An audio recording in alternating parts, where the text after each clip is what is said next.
Hello, greetings everyone. My name is Jules Harold D. Hormiliosa, and I will be reporting the function and activities of the cell membrane.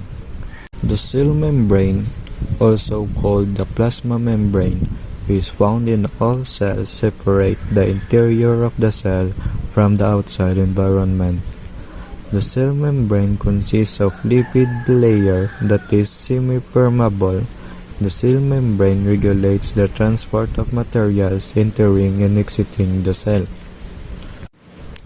The plasma membrane, or the cell membrane, provides protection for a cell. It also provides a fixed environment inside the cell, and that membrane has several different functions. One is to transport nutrients into the cell and also to transport toxic substances out of the cell. Another is that the membrane of the cell, which would be the plasma membrane, will have proteins in it which interact with another cells. Those proteins can be glycoproteins, means their sugar and protein moiety, or they could be lipid proteins, meaning that there is a fat and protein. And those proteins which stick outside of the plasma membrane will allow for one cell to interact with another cell. The cell membrane also provides some structural support for a cell, and there are different types of plasma membranes in different types of cell. The plasma membrane has in it in general a lot of cholesterols as its lipid components. That's different from certain other membranes from within the cell. Now, there are different plants and different microbes, such as bacteria and algae, which have different protective mechanisms. In fact, they have a cell wall outside of them, and that cell wall is much tougher than is structurally more sound than plasma membrane is. Now, we will talk about the cell adhesion. Cell adhesion represents the mechanism behind how cells interact with each other, based on molecular reaction at the surface of both cells. It is a crucial part of multicellular structure maintenance and, therefore, a foundation for multicellular organisms. Cell adhesion is controlled by cell adhesion molecules that recognize different ligands at cell junction. Eukaryotes, prokaryotes, and viruses have disparate cell adhesion molecules. For mammalian cells, there are four main classes of cell adhesion molecules. 1. The cadherin, calcium-dependent glycoprotein. 2. The integrins, transmembrane receptor proteins not dependent on calcium. 3. Immunoglobulin superfamily members, molecules involved in cell adhesion with an immunoglobulin domain that are not dependent on calcium. 4. Selectins, single-chain glycoproteins that are calcium-dependent.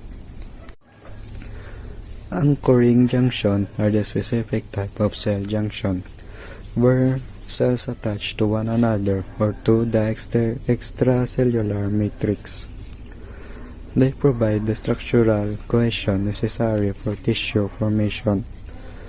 There are three types of anchoring junction. Desmosums are type of anchoring junction which connect cells to each other via cadherins. Hemidesmosums connect cells to the extracellular matrix via integrins, whereas adherens junction forms cell and cell matrix connection through both cadherins and integrins. The importance of cadherins for cell adhesion. The calcium-dependent cell adhesion molecules, cadherins, are usually 700 to 750 amino acids long. They are utilized in both desmosums and cadherins junction to form proteins complexes for cell attachment. In desmosome complexes, a bridge is formed between the cadherins for each cell through homophilic binding. This particular protein complex provides a strong adhesion useful for providing mechanical strength. Therefore, desmosome complexes are abundant in heart and epidermis tissues that are frequently subjected to mechanical stress. For adenine junction, catenins interact with actin filaments through intermediate anchor proteins called catenins. This type of cell adhesion is commonly epithelial and both endothelial tissues. Calcium has a pivotal role in catenin functional activity by maintaining the rigid structure required for binding. In short, the calcium ions produce an inflexible structure through their positioning between each pair of catenins, while the rigidity of structure is positively correlated with the number of calcium ions available. Cell recognition and cell adhesion. Cell recognition is an important part of mechanism behind cell adhesion. An early study noted the affinity found in cell adhesion molecules through the observation that cells from the same tissue preferentially adhere to one another. Cells disassociated from two separate organs can form a pellet when mixed, which gradually separate into cells derived from the same organ over time. There are over 100 different types of vertebrate catenins, and the experiment has been repeated with mixed cells sorted via catenin type.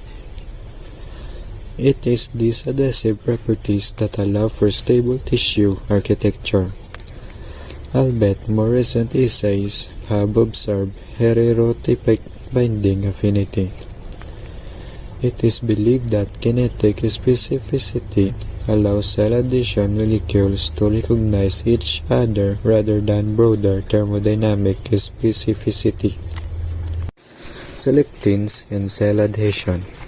Selectins are another type of calcium-dependent cell adhesion molecules that allow cell interaction within the bloodstream. Different types of selectins are utilized for white blood cells, blood platelets, and endothelial cells. The cell adhesion within the bloodstream are formed through the selectin binding to a specific oligosaccharide on an adjacent cell. The binding of white blood cells to the endothelial cells lining blood vessels is particularly important in allowing the transportation of cells from the bloodstreams into tissues. This cell interaction between white blood cells and endothelial cells are strengthened by the integrins, another cell adhesion molecules. The combination of selectins and integrins provide the weak adhesion that allows white blood cells to roll along the surface of the blood vessels. However, when necessary, the two cell adhesion molecules can also bind the blood cells strongly to the endothelial cell surface for exit through the blood vessel between the endothelial cells. And that's all about the cell adhesion. Now, we will talking about the signal transduction. In order to respond to changes in their immediate environment, cells must be able to receive and process signals that originate outside their borders. Individual cells often receive many signals simultaneously, and then they integrate the information they receive into the unified action plan. But cells aren't just targets. They also send out messages to other cells both near and far. But what kind of signals do cells receive? Most cell signals are chemical in nature. For example, prokaryotic organisms have sensors that detect nutrients and help them navigate toward food resources. In multicellular organisms, growth factors, hormones, neurotransmitters, and extracellular matrix components are some of the many types of chemical signal cells use. These substances can exert their effects locally, or they might travel over long distances.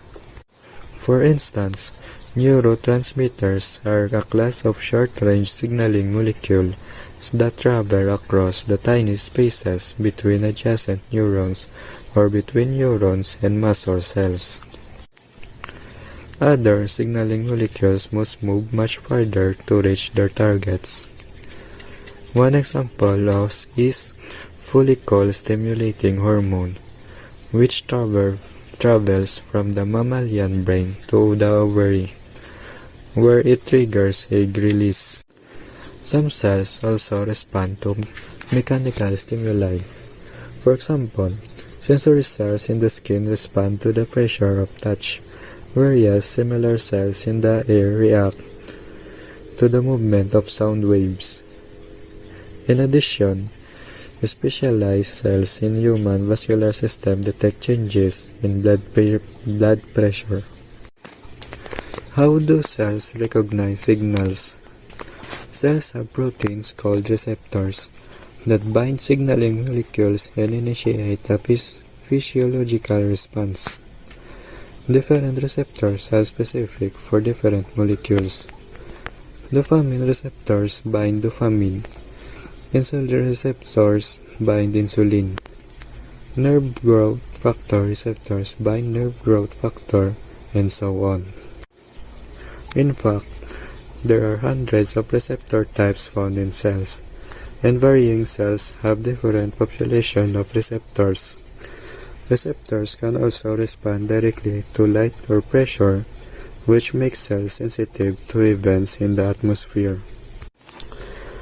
Receptors are generally transmembrane proteins, which bind to signaling molecules outside the cell and subsequently transmit the signal through a sequence of molecular switches to internal signaling pathways. Membrane receptors fall into three major classes: G-protein coupled receptors, ion channel receptors, and enzyme link receptors.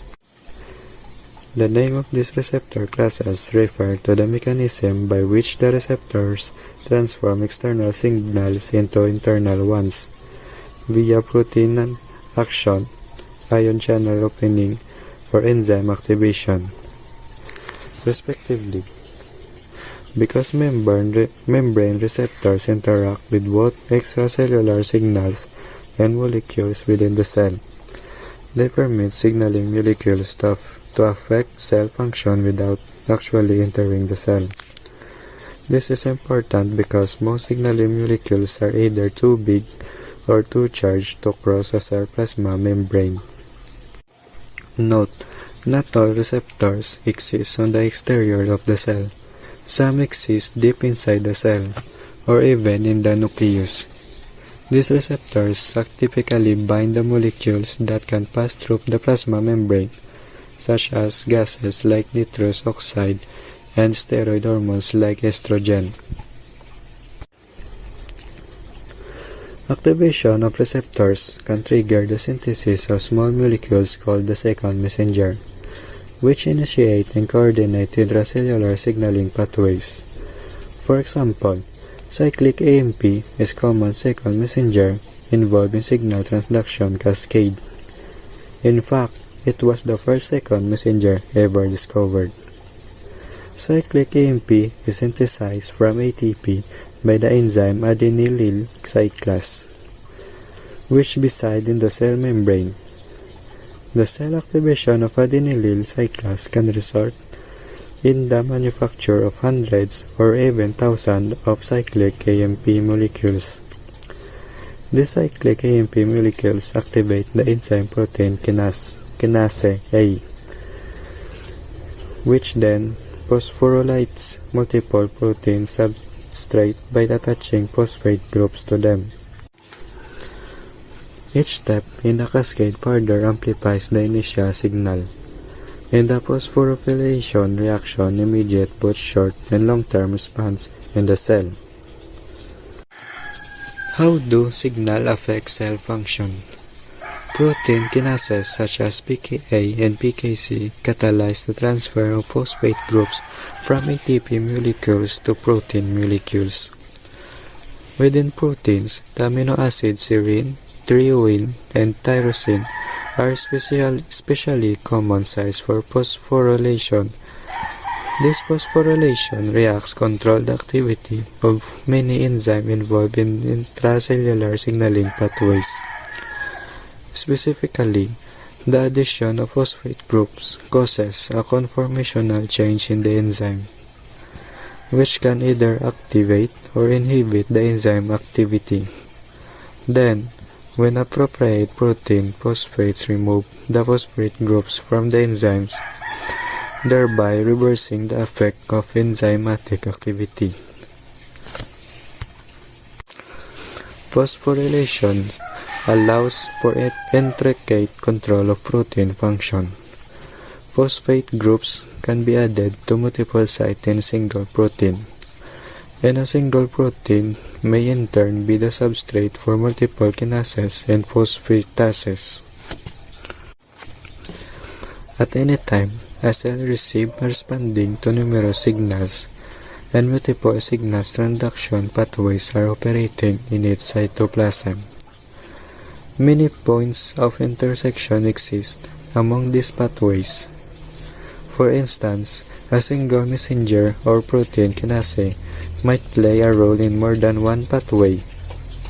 Through this network of signaling pathways, the cell is constantly integrating all the information it received from external environment. And now we will talk about the vacuous formation.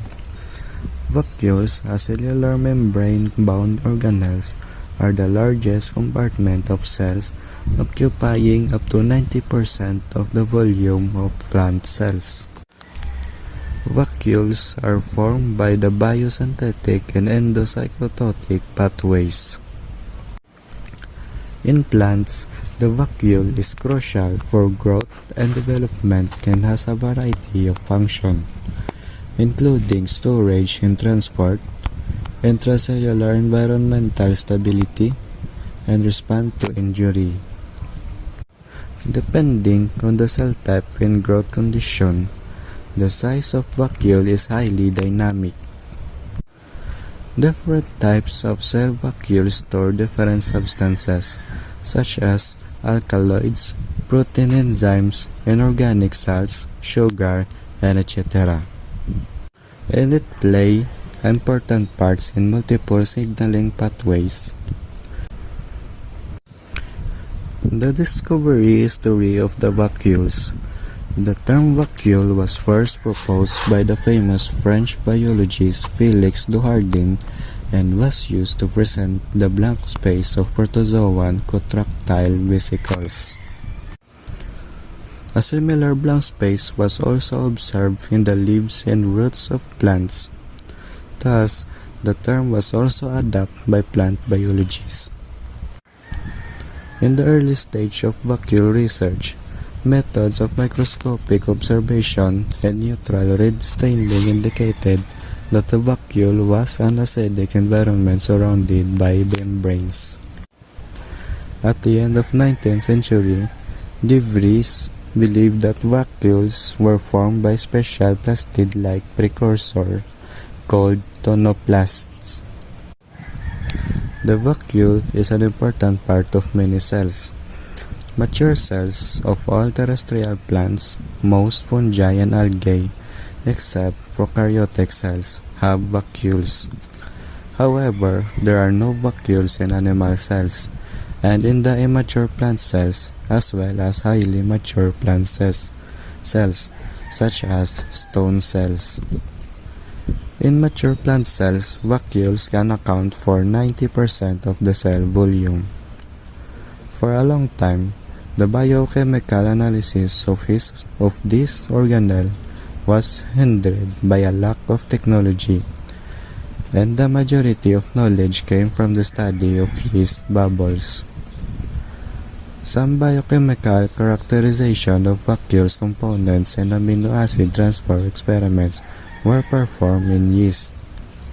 In contrast, the study of plant vacuoles was limited to the localization of some vacuole components. In the early 1980s, The application of the method of separating vacuolar and purified vacuolar vesicles made biochemical and electrophysiological studies of plant vacuolar transporter visible. The formation processes of the vacuoles. The early stage of vacuolar research were limited to examining vacuolar morphology, as described above. In recent years, however, improvements in technology have brought the research of the vacuoles to the molecular level, including metabolimics, proteomics, tDNA insertion mutants, and heterologous complementation. Experimental evidence indicates that the substances of the plant vacuole system come from the intracellular biosynthesis pathway and the endocytosis pathway. Biosynthesis pathways leading to vacuole formation including 1. Early secretory pathway. Some proteins located in the vacuole are separated from their proteins transferred to the cell surface. 2. Endocytosis of the substance from the plasma membrane. 3. Autophagy. 4. Direct transmission of cytoplasm to vacuoles.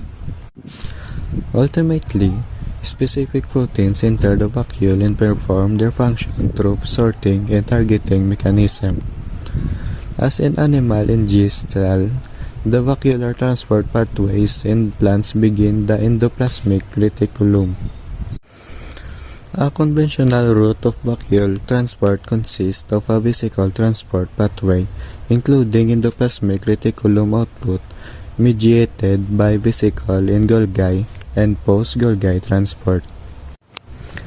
For example, the tonoplast potassium channel ATP-PK1 in Arabidopsis forms dimers is controlled by ER quality control, and then reaches the vacuole through the Golgi apparatus. And that will be all for my report. Thank you.